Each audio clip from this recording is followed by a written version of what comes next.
Finally ನಮ್ಮ ಭಾರತದಲ್ಲಿ OnePlus 15 launch ಆಯಿತು ಆ್ಯಂಡ್ ಈ ಸಲ ತುಂಬ ಮೇಜರ್ ಅಪ್ಡೇಟ್ಸ್ಗಳನ್ನು ತರ್ತಾ ಇದ್ದಾರೆ.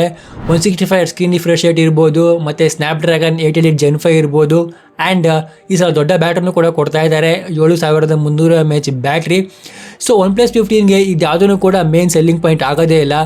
ಈ ಸಲ OnePlus 15ಗೆ ಮೇನ್ ಸೆಲ್ಲಿಂಗ್ ಪಾಯಿಂಟ್ ಆಗೋದು ಅದರ ಒಂದು ಸಾಫ್ಟ್ವೇರು. ಹೌದು, ಕರೆಕ್ಟಾಗಿ ಕೇಳಿಸ್ಕೊಂಡ್ರಿ, AuxgenOS 16 OnePlus 15ಗೆ ಮೇನ್ ಸೆಲ್ಲಿಂಗ್ ಪಾಯಿಂಟ್ ಆಗುತ್ತೆ. ಯಾಕಂತ ಅಂದರೆ ಕರೆಂಟ್ಲಿ ಸ್ಮಾರ್ಟ್ಫೋನ್ ಇಂಡಸ್ಟ್ರಿಯಲ್ಲಿ AuxgenOS is the fastest and smoothest software ಅಂತ ಹೇಳಕ್ಕೆ ಇಷ್ಟಪಡ್ತೀನಿ ನಾನು. One UI 8 ಇರ್ಬೋದು, OriginOS ಇರ್ಬೋದು, ಮತ್ತು ಇನ್ಯಾವ್ಯಾವ ಬೇರೆ OEMsಗಳಿದೆ ಅದಕ್ಕೆಲ್ಲ ಕಂಪೇರ್ ಮಾಡಿದ್ರೆ AuxgenOS 16 ಸಿಕ್ಕಾಪಟ್ಟೆ ಸ್ಮೂತ್ ಆಗಿದೆ ಅಂತಲೇ ಹೇಳ್ಬೋದು. ಇದೇ 4-5 ವರ್ಷಗಳ ಹಿಂದೆ ಏನು AuxgenOSನ ಮತ್ತು ColorOSನ ಮರ್ಜ್ನ ಮಾಡಿದ್ರಲ್ವಾ, ಆಗ ಕೋರ್ OnePlus ಫ್ಯಾನ್ಸ್ಗಳು ಇದನ್ನು ಕ್ರಿಟಿಸೈಸ್ನ ಮಾಡಿದರು. ಬಟ್ ಈಗ ಅದೇ ಫ್ಯಾನ್ಸ್ಗಳು ಈ ಒಂದು AuxgenOS 16ನ ಇಷ್ಟಪಡ್ತಾ ಇದ್ದಾರೆ. ಟ್ರಸ್ಟ್ ಮೀ, ಈ ಸಲ OnePlus 15ಗೆ ಮೇನ್ ಸೆಲ್ಲಿಂಗ್ ಪಾಯಿಂಟ್ ಆಗೋದು ಅದರ ಒಂದು ಸಾಫ್ಟ್ವೇರು. ನೀವು ಯಾವ ಫೀಚರ್ ನೋಡಿ OnePlus ಫೋನ್ನ ತೊಗೊಳ್ತೀರಾ ಈ ಸಲ ಅಂತ ಕಮೆಂಟ್ ಬಾಕ್ಸಲ್ಲಿ ತಿಳಿಸಿ ಅಂತ ಹೇಳ್ತಾ ಲೈಕ್ ಮಾಡಿ ಗೈಸ್.